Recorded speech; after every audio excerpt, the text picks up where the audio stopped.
Hi folks, welcome to 9.5, the Binomial Theorem. So before we talk about the Binomial Theorem, we're going to take a look at Pascal's Triangle. So hopefully this is a pattern that you've seen before. It's a triangle where all the outside edges are ones, and then we have different rows, okay? So we have the first row that has a 1. We have the second row that has 2 ones, and then 1, 2, 1, 1, 3, 3, 1, 1, 4, 4, 1, 4, 6, 4, 1, 1, 5, 10, 10, 5, 1, and so on, okay? But each one of these rows, you might be wondering where those numbers come from. Well, in order to find the numbers, we actually use the row before. So what I mean by that is if I take 1 and 1 and I add them together, I'm going to get 2. And if I take 2 and 1 and add them together, I'll get 3. So if you add the numbers that are next to each other, you'll get the number that is in between them below. Let's do a couple more examples. So for example, 4 plus 6 gives me 10. And there's also a 10 on the other side because this 4 and this 6 also make a 10.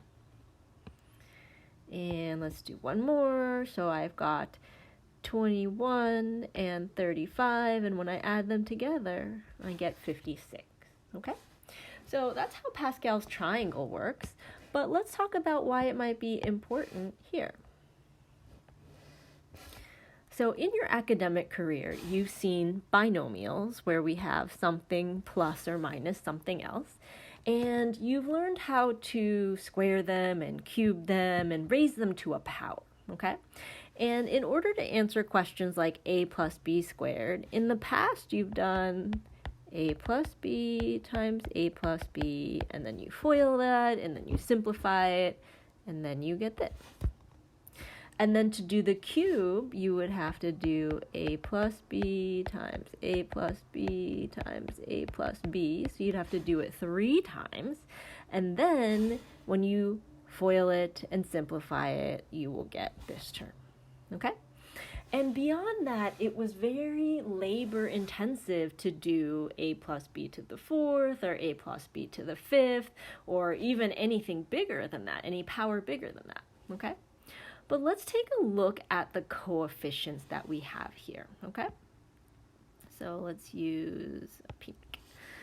So my coefficients in the a plus b squared are 1, 2, 1. Well, those happen to be these numbers, 1, 2, 1. Or the number not in the 0 row, not in the 1 row, but in the second row. Okay? Let's see what other numbers kind of pop up. So here in a plus b cubed, I have 1, 3, 3, 1. Well, those are these numbers, or the numbers in the 3rd row. And let's see, in the 4th row, do we have a 1, 4, 6, 4, 1? Does that come up again? In the a plus b to the 4th, 1, 4, 6, 4, 1. Yeah, it does. And let's do one more here. So in this row, the 5th row, what do we have? 1, 5, 10, 10, 5, 1. 1, 5, 10, 10, 5, 1. All right, so Pascal's triangle is not just a list of numbers written in an interesting way, but turns out each line helps us figure out the coefficients of a binomial expansion, okay? So let's take a look at this binomial theorem. So the binomial theorem states that if you take a plus b and you raise it to the n power, then what you're going to have is the first term will be a sub n, and the last term will be b to the n. And everything in between, you're going to go down in a power for the a, so the a powers go down. But as you go across, the b powers go up in power. Okay? And then we have this notation that some of you may be familiar with, and some of you might be like, I have no idea what this is. And that notation is this n and 1 in the parentheses, and the n and 2 in the parentheses, and this nk in the parentheses, okay? So those are going to be our coefficients. So how do we find those? This nk in the parentheses is equivalent to c of n comma k. Now this notation you might have seen before when you looked at permutations and combinations, okay? So the C stands for the combination. And that is also a formula that we can use to help us figure out the coefficients.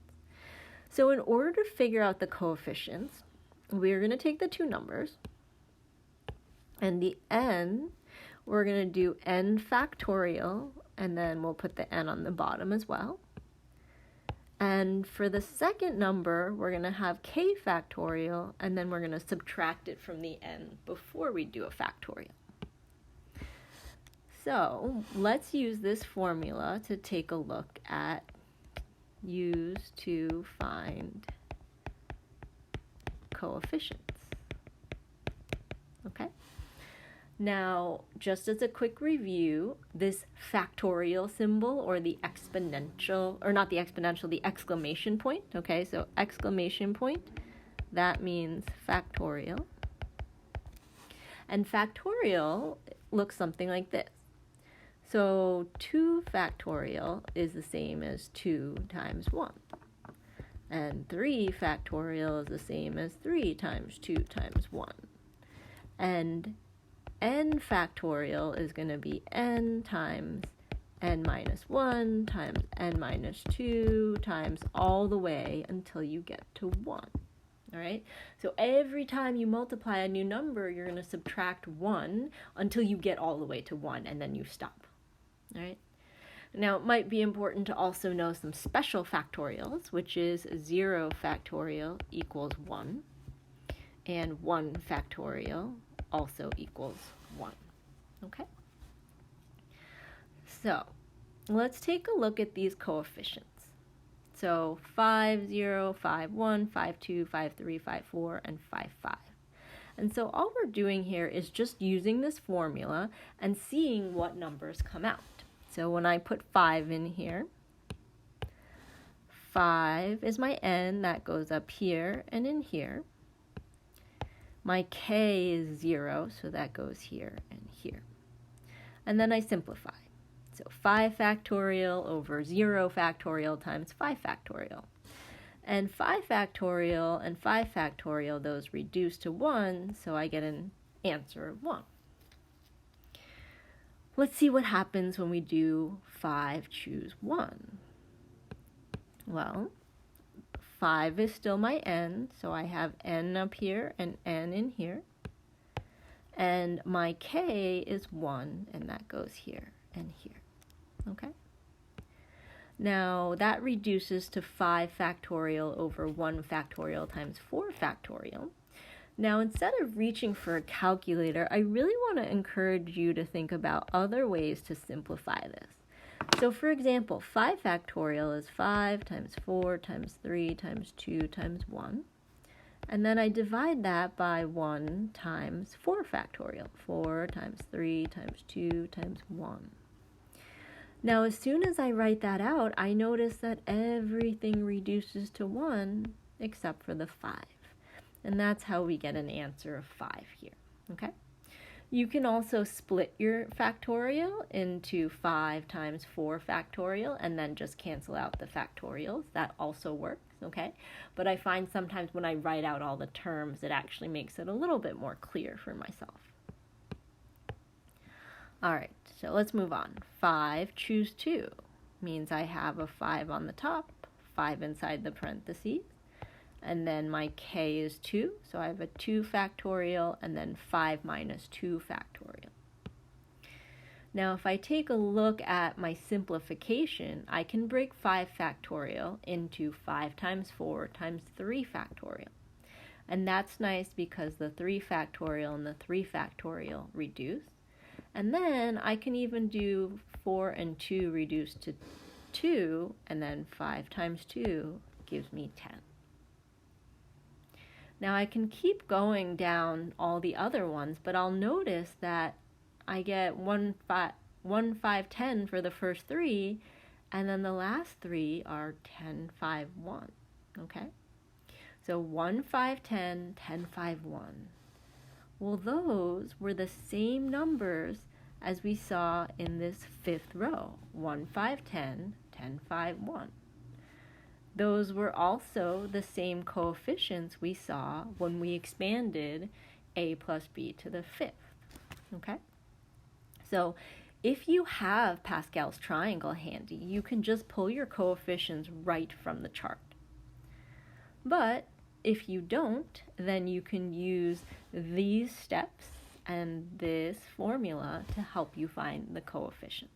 All right?